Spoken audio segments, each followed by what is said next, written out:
I keep hearing that Bernie Sanders can't get anything done in the Senate, that his whole career has just been one great big long speech, but he never gets anything done. Well, for the first time, as far as I know, for the first time in possibly American history, the Senate just voted to end U.S. involvement in a war. And that vote was on Bernie Sanders' resolution to stop U.S. involvement and U.S. refueling and U.S. aiding of Saudi Arabia's genocide in Yemen. This is Bernie Sanders' resolution that just passed the Senate. The Senate has passed a historic resolution directing the Trump administration to rescind all U.S. military assistance to Saudi Arabia related to its war in Yemen. The resolution, which passed 56 to 41, so pretty healthy margin there, is a rare bipartisan rebuke to the White House over its policies towards Saudi Arabia. The measure, which had failed in the Senate in March, was revived and reinvigorated in the wake of the murder of Saudi journalist Jamal Khashoggi on October 2nd. Bernie Sanders, Mike Lee, and Chris Murphy co-sponsored the resolution to stop U.S. involvement in Yemen, where a Saudi-led coalition is fighting the Iran-backed Houthi rebels. The nearly 4-year conflict has killed an estimated 50,000 people and put nearly 12 million on the brink of famine. It's not on the brink of famine. They're starving. That would be famine. The war in Yemen and U.S. support for the Saudi-led effort actually began during the Obama administration. But President Trump has moved the U.S. even closer to Saudi Arabia as part of his administration's broader Middle East policy, which largely focuses on countering Iran. And then they talk more about Khashoggi.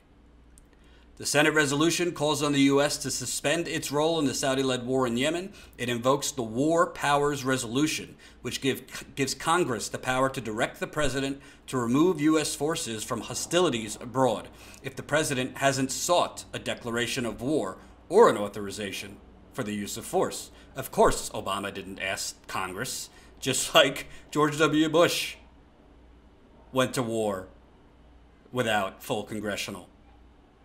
Senators began debate on the resolution Wednesday afternoon and continued debating into Thursday afternoon. Several lawmakers proposed amendments along the way. Some strengthened the measure, such as the bipartisan amendment introduced by Senator Todd Young, along with Senators Jeanne Shaheen, Susan Collins, and Chris Coons, which prohibits the U.S. refueling of Saudi coalition aircraft. The U.S. has already indicated that it would halt refueling in November, but this amendment makes it explicit. The U.S. military refuels a portion of Saudi coalition aircraft, and removing this option potentially limits the Saudis' ability to conduct bombing missions. You know, bombing school buses with children that has killed. I mean, I've seen at least 7 to 8 times U.S. bombs have dropped on school buses in Yemen. Now, as Bernie Sanders said, this is, the beginning of the process, not the end. But this is a gigantic victory for Bernie Sanders. Squirrel Lips getting us started in the Super Chat, $1.99. Thank you, Squirrel Lips. This is a gigantic victory for Bernie Sanders. And I don't want to just make this political, because obviously this is a humanitarian crisis and it's genocide. So it's not just about Bernie Sanders. This is about the U.S. not aiding a genocide, because this is a genocide. All you got to do is look at the pictures. The children in Yemen are innocent. The women in Yemen are innocent. The majority of the men being killed are innocent.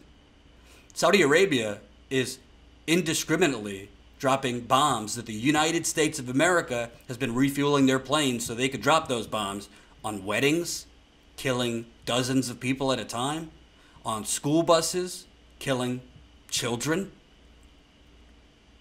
in markets with tons of innocent people. So, although this doesn't actually stop immediately the United States involvement, and of course, the House of Representatives voted this down yesterday, so it doesn't magically get through. You know, a lot of my reporting and a lot of what I report is bad because we're in a very big crisis in America. We have sold our country to corporations and oligarchs. But sometimes you have to stop for a minute and recognize when history has happened. And this is historic.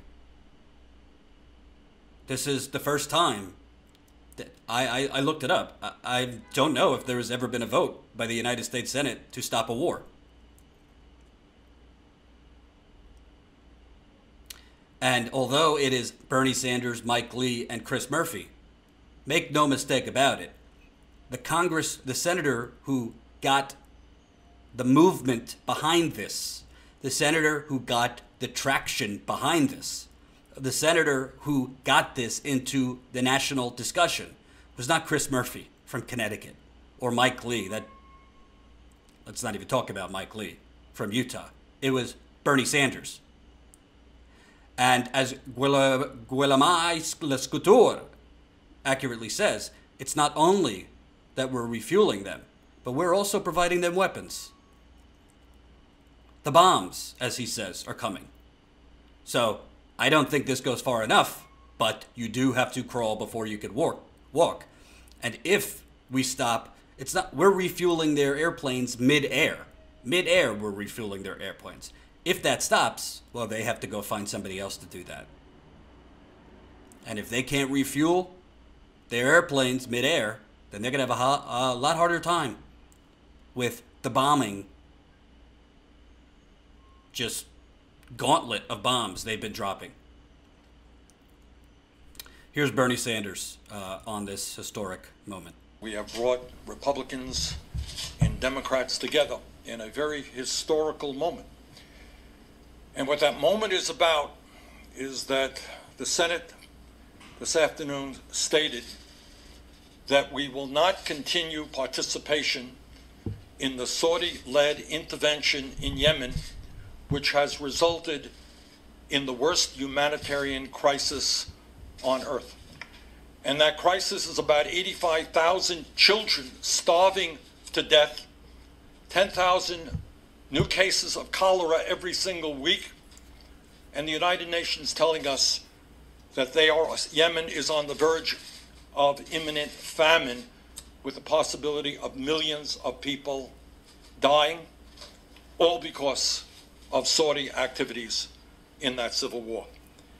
And today, what the United States Senate said in a very loud way, that we will not continue to have our military posture dictated by a despotic, murderous regime in Saudi Arabia, a regime which does not respect democracy, does not respect human rights, a regime whose leader, nobody doubts, was involved in the horrific murder of a dissident journalist in the Saudi consulate in Turkey, Jamal Khashoggi. And today, and it's a very important breakthrough, both progressives and conservatives have made a profound statement that 45 years after the passage of the War Powers Act, 45 years later, finally, the United States Senate has come together to use that authority for the first time and say that the responsibility for war, the constitutional responsibility for war, rests with the United States Congress, not the president, whether that president is a Democrat or a Republican. And I think the historical importance of today is not only moving the United States out of that horrific war, but is having the country see that their elected representatives are about to take back their constitutional responsibility on the issues of war, one of the most important functions that the United States Congress has. So I just want to thank my colleagues here and the many people at the grassroots level who have helped us pass this historical resolution. Again, this is not about Bernie Sanders. This is about Yemen. But I got to tell you something. I just call it like I see it. That man looks like a president when he speaks. That man speaks like consistent moral conviction that we have not seen in a United States president. At least not in my lifetime. I don't know how old everyone watching is. This man is a leader. Whether he ever becomes president or not, he has done more as a senator, not just to get legislation passed, but to create a movement in this country. That's not nothing. The movement you are seeing, the progressive movement, and a lot of people talked after the primary, oh, Bernie sold out, Bernie sold out. And I thought that was very narrow-minded. You don't have to necessarily agree with everything someone you admire does. You can think they're making strategic mistakes. But this man has not sold out. This man has galvanized a movement. There would not be an Alexandria Ocasio-Cortez if there was not a Bernie Sanders in 2016. Period. I'm not taking anything away from her. But just someone like Alexandria Ocasio-Cortez, just someone like, the thousands of people that ran in 2017 and 2018, they ran because of him. Because he inspired them. He showed that you could run a competitive campaign just on moral and progressive policies. Dr. So says Bernie, trailblazer. And Bernie Sanders, he got criticized in the primaries, well, for everything, but that he doesn't have any foreign policy experience. Well, what is experience? You could have a long resume like Hillary Clinton, but I don't care what your experience is. I care what your judgment is. This man was right about the Iraq War. This man was right about the Iraq War. This man has been talking about the United States removing troops from around the world for 30 years. This man has been on the right side of Yemen when President Obama began this. His judgment has been on point every single time. Yes, I think he buys into the Russiagate a little too much, but that doesn't mean he's not stellar in other areas.